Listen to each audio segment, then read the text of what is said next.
मुख्यमंत्री देवेंद्र फडणवीसांच्या हस्ते दैसर ते काशीगाव मेट्रोचं उद्घाटन। उपमुख्यमंत्री एकनाथ शिंदेंसह परिवहन मंत्री प्रताप सरनाईक आणि इतर नेतेही उपस्थित।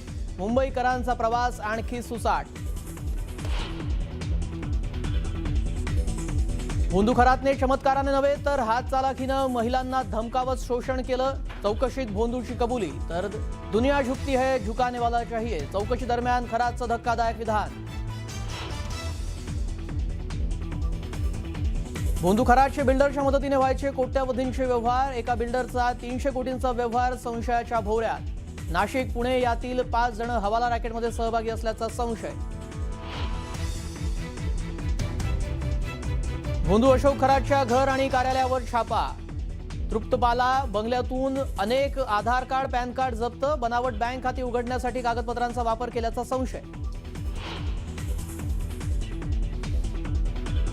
भोंदू खरातची मुलगी तृप्तपालाची आज एसआयटी चौकशी होणार। खरातने मुलीच्या नावे कोट्यवधीची जमीन खरेदी केल्याची माहिती। तृप्तपालाच्या चौकशीतून काय समोर येणार याकडे सर्वांचं लक्ष। एसआयटीची आज संध्याकाळी 5 वाजता महत्त्वाची पत्रकार परिषद। भोंदू अशोक खरात प्रकरणामध्ये एसआयटी काय खुलासा करणार याकडे सर्वांचं लक्ष।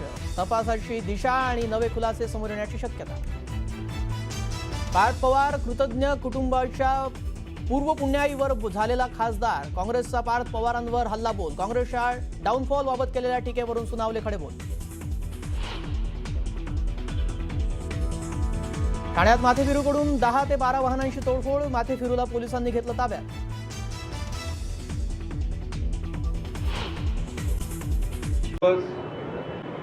हा दैसर आणि मीरा भाईंदरच्या काशीगावच्या संपूर्ण रहिवाशांच्या दृष्टीने अतिशय आनंदाचा आणि ऐतिहासिक आहे। कारण ही मुंबईतली मेट्रो आता मुंबई MMR पर्यंत पुढे जाते। आता काशीगावपर्यंत जसं मुख्यमंत्री महोदयांनी सांगितले, अर्धा टप्पा पहिला टप्पा सुरू झाला आणि दुसरा टप्पा देखील सुभाषचंद्र बोस मैदानापर्यंत जातोय। तो देखील याच वर्षभरामध्ये कंप्लीट होणार आहे। त्याच्यामुळे मुंबई आणि MMR जो जोडण्याचा आपला संकल्प होता तो अतिशय या दैसर काशीगाव या प्रकल्पामुळे तो साध्य होतोय आणि याचा आनंद आम्हाला सगळ्यांना आहे। त्याचबरोबर इथं ही मेट्रो जी आहे ती मेट्रो दैसर स्टेशनवरून मेट्रो 2A आणि लाईन 1शी कनेक्टेड आहे। भविष्यामध्ये मेट्रो 7 आणि 7A द्वारा छत्रपती शिवाजी महाराज इंटरनॅशनल एअरपोर्टला पण जोडतोय। नंतर ही मेट्रो 3ला पण आपण जोडतोय, म्हणजे कुलाब्यापर्यंत जाईल जसं सांगितलं CM साहेबांनी। आणि यामुळे जवळपास काशीगाव आणि पुढचा आपला सुभाषचंद्र बोस हा टप्पा जो आहे हा कंप्लीट आता मुंबईशी कुलाब्यापर्यंत जोडला जाईल। आंतरराष्ट्रीय विमानतळाबरोबर जोडला जाईल आणि त्याचबरोबर आता वडाळा ते गायमुखपर्यंत येणारा मेट्रो तो गायमुख ते भाईंदर अशा प्रकारचं एक नवीन तेही आता काम टेंडर प्रक्रिया त्याची झाली आहे। टेंडर फ्लोट झाल्यानंतर तेही काम चालू आहे। म्हणजे पूर्णपणे मुंबई आणि MMR जे आहे एक लूप तयार होईल। कुठेही माणूस बसला तरी तो मुंबई MMR मध्ये पुढे जाऊ शकतो। तो अगदी कल्याणपर्यंत, नव्या मुंबईपर्यंत, तळोजापर्यंत ही सगळी कनेक्टिव्हिटी जी आहे मुंबई MMRच्या लोकांना मिळणार आहे। आणि आता तर जवळपास 100 किलोमीटर झाला ना आपला, 101.1 किलोमीटरचा झाला आहे। हा पण मला वाटतं दिल्लीपेक्षा मोठा आहे। सेकंड नंबर आपण आहे, पण आपला जो 337 किलोमीटर किंवा त्याच्यापेक्षा थोडा वाढेल, हा जेव्हा मेट्रो नेटवर्क कंप्लीट होईल तर मला वाटलं जगातला आपला नंबर 1चा हा मेट्रो प्रकल्प होईल संपूर्ण जगभरामध्ये। बरोबर आहे मतलब।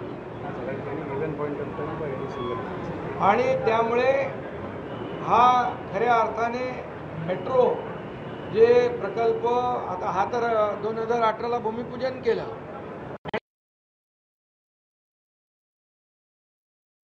आता हा तर 2018ला भूमिपूजन केलं आणि 2019ला गडबड झाली।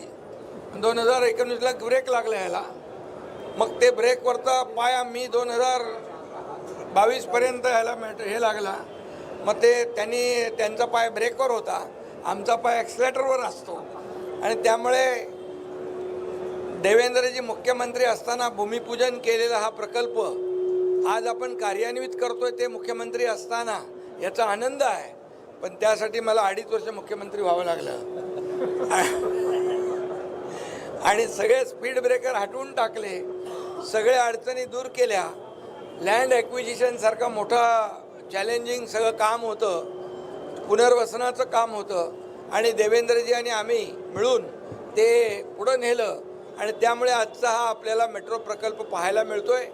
मला आनंद आहे की मेट्रोचे आमचे मुखर्जी आहेत, आपले दुसरे अश्विन मुदगल आहेत, रुबल आहे, अग्रवाल आहेत, सगळी जी टीम आहे यापूर्वी देखील ज्यांनी काम केलं त्यांचंही अभिनंदन केलं पाहिजे आणि आता जे काम करतात त्यांचंही अभिनंदन केलं पाहिजे. आणि मेट्रो हे काम अतिशय जलद गतीने आपण करतोय. याचं कारण जी वाहतूक जी रस्त्यावरची कमी करण्यासाठी 20 ते 30% वाहनं कमी होतील, पेट्रोलची बचत होईल, प्रदूषण कमी होईल, वेळेची बचत होईल, लोक लवकर ऑफिसला जातील, त्यांची कामाची एफिशियन्सी वाढेल, पुन्हा ते लवकर घरी परततील, आपल्या परिवाराला वेळ देतील. त्यामुळे आमचं जे काही महायुतीचं सरकार आहे हे सर्वसामान्यांचं सरकार आम्ही म्हणतो. आणि म्हणूनच या सर्वसामान्यांच्या आयुष्यामध्ये आज आपण जर पाहिलं रेल्वेमध्ये होणारी गर्दी, रेल्वे ही मुंबईची लाईफलाईन आहे, परंतु ही जेव्हा मेट्रो कंप्लीट होईल तेव्हा खूप मोठ्या प्रमाणावरचा दिलासा या आमच्या मुंबईकरांना, मुंबई MMRच्या लोकांना मिळेल आणि भविष्यामध्ये ही रस्त्यावरची वाहतूक कमी होऊन खूप मोठ्या प्रमाणावर लाखो लोकांना याचा दिलासा मिळेल. कारण ही मेट्रो फक्त काशीगावपर्यंत नाही तर अख्खा मुंबई MMR जोडणारा हा प्रकल्प आहे. आणि म्हणून यासाठी मी सगळ्यांना मनापासून धन्यवाद देतो. सर्व अधिकारी कर्मचारी यांचं अभिनंदन करतो, सर्व लोकप्रतिनिधींचं अभिनंदन करतो, ज्यांनी खरं म्हणजे अशा प्रकारचे प्रकल्प जे आहेत हे लोकहिताचे प्रकल्प आहेत. यामध्ये प्रत्येक लोकप्रतिनिधीने, प्रत्येक नागरिकाने याच्यामध्ये सहभाग घेतला पाहिजे आणि हे काम आपलं स्वतःचं आहे समजून यामध्ये जेवढं आपल्याला मदत करता येईल तेवढं आपण केले पाहिजे. त्यामुळे लवकरात लवकर अशा प्रकारचे प्रकल्प जे आहेत आपण लोकार्पित करू शकतो आणि लोकांचं जे काही धकाधकीचं आयुष्य आहे, गर्दीमधून चालणारं, आमच्या लाडक्या बहिणींना देखील त्याचा त्रास होतो, लाडक्या भावांनाही होतो, हा त्रास दूर करण्याचं काम MMRDA या ठिकाणी करेल. आज खरं 3-4 प्रकल्पांची उद्घाटन आहे, पण मी आता त्या बाकी प्रकल्पाचं इथं बोलत नाही. आणि मुंबई वन हा जो मुंबई वन ॲप जो आहे हा मुंबई वन ॲप आपल्या मोदी साहेबांनी लॉन्च केलं होतं आणि त्याचं देखील आपण या ठिकाणी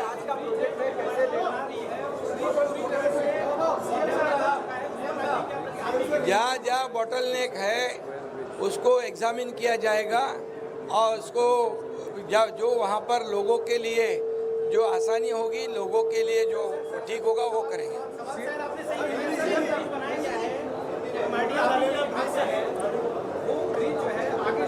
किधर, कहाँ पर?